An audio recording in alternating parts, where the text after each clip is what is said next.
Used by tens of millions, they offer private search and tracker blocking with one download. DuckDuckGo. Privacy simplified. Tonight on Radio Times, the escalating conflict between Ukraine and Russia, what Vladimir Putin wants, the options facing the U.S. and NATO, and what this means for Ukraine. Tonight at 11 on WHYY.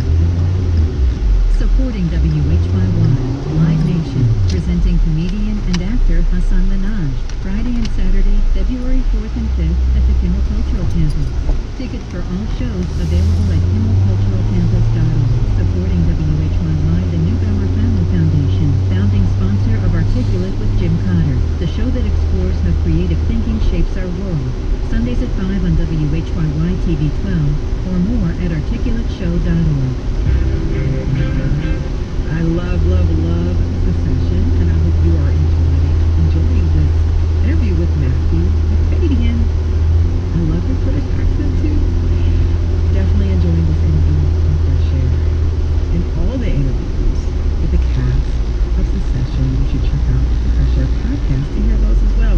You are listening to WHYY 90.9 FM. It is 3:29. I'm Cherry Gregg.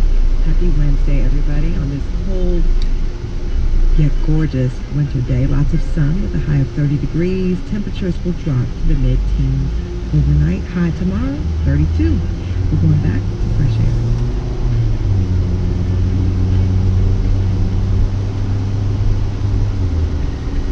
This is Fresh Air.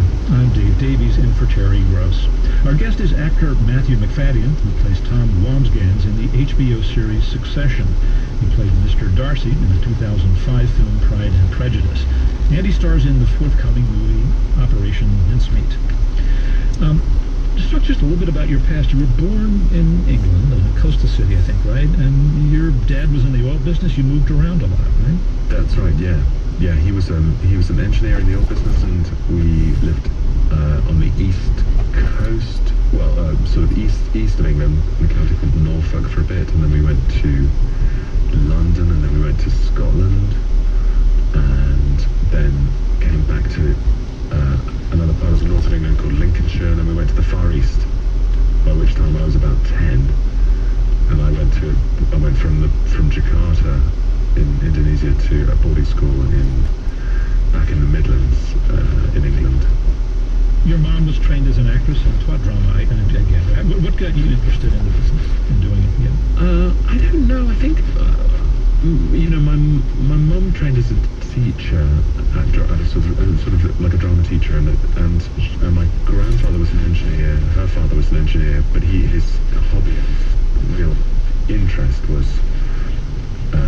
the theatre and doing amateur dramatics. He would take shows on tour with Amdram, and they would go to Europe, and so that was his real passion. And he would go as a performer, or? No, he would direct and produce these plays. They would go to other Amdram festivals in France and places like that. Yeah, in the 60s and 70s. So that was his sort of hobby, really. And his father was a Welsh chapel minister.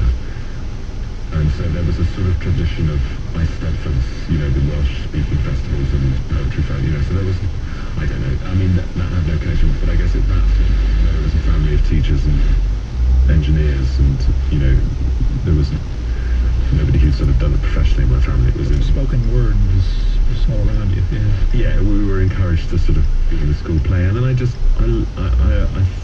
like I guess you find something that you really like and that you're good at, and people think you're good at, and so it just goes from there. So I was always trying to be in the school play. Well, you were accepted at the Royal Academy of Dramatic Art in London at the age of 17, right? And then at the age of 21 joined the Cheek by Jowl touring company, which I gather was a pretty serious gig for a young man of your age. That was great. That was a red letter day.